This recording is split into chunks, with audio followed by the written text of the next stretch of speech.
Good Wednesday morning. This is 106.1 KYVZ. Joe Vazurek visiting with Ag meteorologist Chris Schromick at Decision Weather Now, as well as WeatherValet. Chris, looks like another couple warm days before temperatures start to cool and our chance of precipitation increases.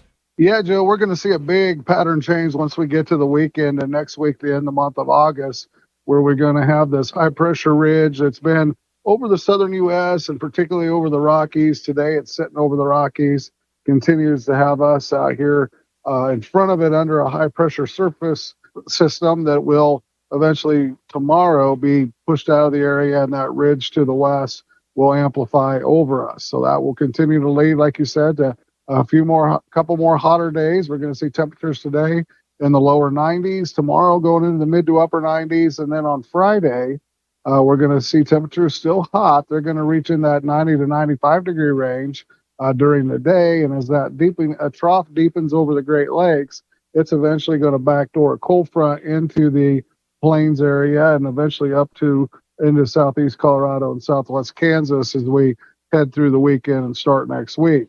What that will also do is pull colder air in from the north and east. In Canada, we're going to see our temperatures drop from these upper 90s, mid 90s to next week. We're going to be in the mid to upper 70s for temperatures and a significant change. It'll be feeling like fall just around the corner.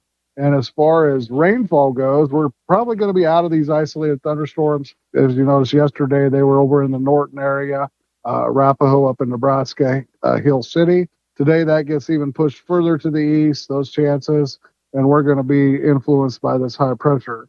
The winds will continue to be from a southeast direction. So today, dew points in the 60s. It's going to be pretty humid again.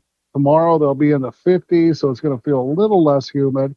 That'll allow the temperatures to get hotter, and the winds are going to be light at that 5 to 15. Overnight low temperatures will be in the middle 60s tonight, tomorrow night in the lower 60s, dropping to around 60 as that front arrives Friday night. And with that front arrival during the evening overnights, we could see our first round of showers and thunderstorms. As we go through the weekend, you'll continue to have disturbances coming from the west. Colder air will be in place. We're going to go highs 80 to 85, lows 55 to 60. We got chances for showers and thunderstorms. Could even see some potentially heavier rain, severe weather with that activity.